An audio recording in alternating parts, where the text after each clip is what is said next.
A história do ocasionalismo.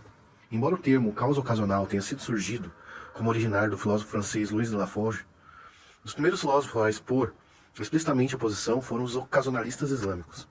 Nossa breve discussão aqui não será capaz de fazer justiça ao seu desenvolvimento complexo e rico, mas o ocasionalismo islâmico parece ter surgido quando teólogos da escola Asharita de Kalam, teologia doutrinária islâmica, começaram a considerar as implicações da reinterpretação sistemática, desenvolvimento e reintegração do aristotelismo e neoplatonismo que ocorreram dentro do mundo intelectual islâmico, nos séculos X e XI. Entre esses ocasionalistas islâmicos, Al-Ash'ari, 873 a 975, o fundador da escola Asharita, parece ter sido particularmente influente. Se Al-Ash'ari foi o primeiro dos ocasionalistas islâmicos, na verdade foi Al-Ghazali, no ano 1055 a 1111, o grande filósofo e teólogo da escola Asharita, que apresentou alguns dos argumentos mais significativos e influentes para o ocasionalismo em sua obra influente A Incoerência dos Filósofos. Então, para você entender, se o primeiro ocasionalista, em termos de históricos, de filosofar sobre a relação de causa e efeito foi Al-Ash'ari, Al-Ghazali foi o primeiro que argumentou de maneira significativa. Tá? Agora vamos continuar com a página de Stanford. Então, a obra dele, Influente e Incoerência dos Filósofos. Esta obra tem sido, há muito tempo, a fonte de interpretação de que o próprio Al-Ghazali era um ocasionalista global comprometido, mas interpretações recentes desafiaram essa visão, argumentando que o objetivo de Al-Ghazali é simplesmente defender a possibilidade de milagres contra alegações dos Falasifa, que é outro grupo, e que ele deixa em aberto a possibilidade de algum tipo de causalidade genuína das criaturas. Algumas pessoas pensam isso. Não obstante, essa questão de se Al-Ghazali era um ocasionalista ou não, no sentido pleno, ninguém duvida que Al-Ghazali encontrou algumas visões chaves da Falasifa Avicena, 980 a 1037, problemáticas e dignas de crítica. Em particular, parece ter sido a abordagem aristotélica de Avicena, as naturezas e poderes das criaturas, que foi mais problemática para Al-Ghazali em tornar consistente com Kala Asharita. O principal ponto de tensão parece derivar da visão de Avicena de que, dadas as naturezas ou essências das criaturas, existem relações casualmente necessárias entre causas das criaturas e seus efeitos, de modo que a causa das criaturas necessariamente produz um efeito.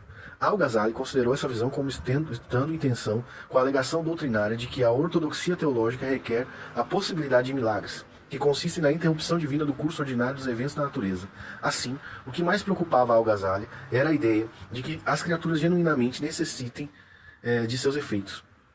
Isso pareceria implicar que, mesmo diante da intervenção milagrosa divina, os efeitos naturais teriam que seguir a causa.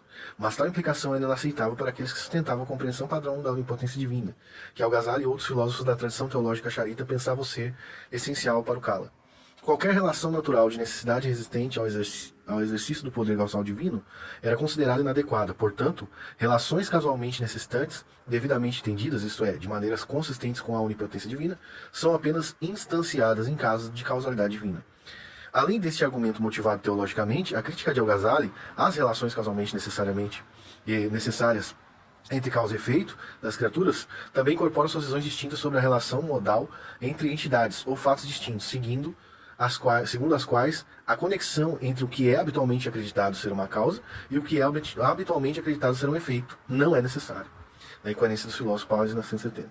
A afirmação central de Al-Ghazali, como examinaremos mais detalhadamente mais tarde, era que cada uma das coisas tem sua própria individualidade e não é a outra, e nem a afirmação, nem a negação, nem a existência, nem a não existência de uma está implícita na afirmação, negação, existência e não existência de outra. Weinberg, nota isso bem, no livro dele publicado em 1964, página 123.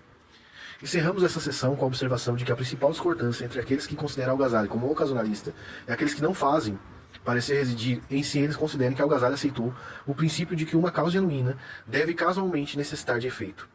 Aqueles que defendem a leitura ocasionalista de Al-Ghazali parecem compreendê-lo comprometido com esse princípio, enquanto seus oponentes, como Griffel, argumentam que Al-Ghazali não está totalmente comprometido com esse princípio. Se Al-Ghazali está de fato comprometido com esse princípio, então, dado que Al-Ghazali apenas concede tais poderes casualmente necessitantes a Deus, ele estaria comprometido em negar qualquer poderes causais à criatura. Em contraste, se Al-Ghazali não pensa que a causalidade genuína implica que a causa casualmente necessite efeito, então ele estaria, na verdade, abrindo espaço para uma concepção diferente de causalidade, uma que é distinta de causalidade divina, um poder causalmente necessitante único. Essa concepção, diferente da causa, permitiria uma causalidade secundária genuína na medida que as causas das criaturas seriam causas reais nessa concepção alternativa, apesar do fato de que elas não necessitam causalmente de seus efeitos. Implícitas nessas discordâncias sobre o que ler, como ler Al-Ghazali, estão questões chaves que surgem naturalmente disputas sobre a natureza da causalidade. Algo pode ser uma causa mesmo que não necessite de seu efeito? Pergunta. Tais antecedentes não são, no máximo, meras causas ocasionais? Além disso, qual é a natureza da necessidade envolvida? Perseguiremos essas questões nas sessões seguintes.